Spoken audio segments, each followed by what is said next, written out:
दोस्तों अभी हाल ही में सुप्रीम कोर्ट का एक बड़ा जजमेंट आया है दोस्तों, जिसमें सुप्रीम कोर्ट ने महिला के भरण पोषण से यानी कि मेंटेनेंस से जुड़े एक मामले की सुनवाई करते हुए अपने एक फैसले में कहा है दोस्तों कि यह ध्यान रखा जाना चाहिए कि सीआरपीसी की धारा 125 के तहत जो भरण पोषण का अधिकार है दोस्तों, ये पत्नी द्वारा सिर्फ लाभ लेने का अधिकार नहीं है, बल्कि ये पति का नैतिक और कानूनी कर्तव्य है दोस्तों। और सुप्रीम कोर्ट ने माना है कि पहली शादी कानूनन समाप्त हुए बगैर भी महिला सीआरपीसी की धारा 125 के तहत अपने दूसरे पति से भरण पोषण का दावा कर सकती है। दोस्तों जय हिंद, नमस्कार, मैं एडवोकेट आशीष मिश्रा। लाइक कर दीजिएगा, शेयर कर दीजिएगा, सब्सक्राइब कर दीजिएगा ताकि इंफॉर्मेशन और लोगों को मिल सके। दोस्तों पतियों के लिए जागरूकता कितनी जरूरी है दोस्तों, इस जजमेंट में आप लोग समझिएगा कि दूसरी शादी क्राइम है और इस जजमेंट में हो क्या रहा है दोस्तों, शुरुआत से अंत तक बने रहिएगा।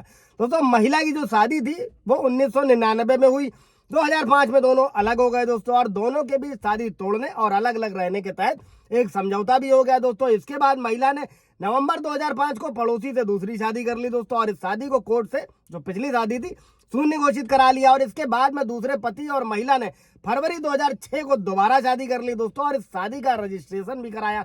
लेकिन 2008 में क्या हुआ दोस्तों कि दोनों के बीच में विवाद बढ़ा, जो अमूमन होता है दोस्तों, और महिला ने क्या किया, दूसरे पति और ससुराल वालों के खिलाफ दहेज प्रताड़ना का मुकदमा दर्ज करा दिया। और इसी के चलते दोस्तों महिला ने दूसरे पति से भरण पोषण दिलाने की मांग करी दोस्तों।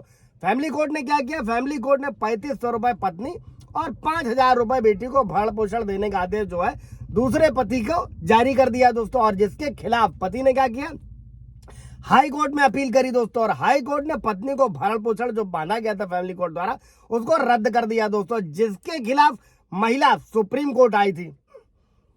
अब इसी मामले में सुप्रीम कोर्ट में सुनवाई चल रही थी दोस्तों, और सुप्रीम कोर्ट ने तेलंगाना हाई कोर्ट के सामने जो एक विचारणीय कानूनी सवाल था दोस्तों, वो ये था कि जब किसी महिला की पहली शादी कानूनी रूप से बनी हुई है, कानूनन उसका विवाह विच्छेद नहीं हुआ है दोस्तों, तो क्या उस महिला को सीआरपीसी की धारा 125 के तहत दूसरे पति से भरण पोषण का दावा करने का अधिकार है दोस्तों। और इसी मुद्दे पर सुप्रीम कोर्ट के कई पुराने फैसले भी हैं दोस्तों, जिसमें कुछ हाँ कहते हैं और कुछ ना कहते हैं। और इस ताजा फैसले में दोस्तों सुप्रीम कोर्ट ने धारा 125 सीआरपीसी के सामाजिक कल्याण के उद्देश्य को ध्यान में रखते हुए फैसला लिया दोस्तों, और जिसके तहत महिला आर्थिक रूप से सक्षम नहीं थी और गृहिणी थी, इसकी स्थिति पर विचार किया गया दोस्तों।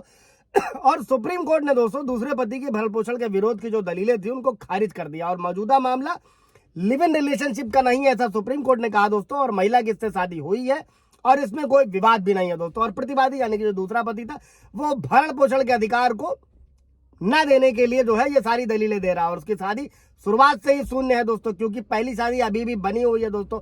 इसी सब मामले को लेकर सुप्रीम कोर्ट ने कहा कि दो और चीजें विचार करने लायक है। पहली तो ये है दोस्तों कि महिला ने सत्यता यानी कि पहली शादी की सत्यता छुपाई नहीं थी, वो पहली शादी के बारे में जानता था और उसको जानते हुए शादी करी गई थी, और एक बार नहीं बल्कि 2 बार उसके साथ शादी करी दोस्तों। और दूसरा पहला ये है कि महिला ने पहले पति से अलग होने का जो आपसी समझौता कोर्ट ने पेश किया था, वैसे तो ये विवाह विच्छेद की कानूनी डिग्री तो नहीं है दोस्तों, लेकिन फिर भी इससे साबित होता है कि दोनों के बीच यानी कि जो पहली शादी थी उनके बीच संबंध समाप्त हो चुके हैं दोस्तों, और वो अलग अलग रह रहे हैं। इसके अलावा महिला अपने पहले पति से भरण पोषण नहीं ले रही है दोस्तों, यानी कि पहला पति बच गया लेकिन जो दूसरा पति था उसकी सारी दलीलें फेल हुई और उसको मेंटेनेंस देना पड़ा दोस्तों। ये अभी हाल ही का सुप्रीम कोर्ट का जजमेंट है, 4 दिन पहले का दोस्तों। कोई सवाल जवाब होगा कमेंट में पूछिएगा, क्लियर कर दिया जाएगा दोस्तों। Thank you.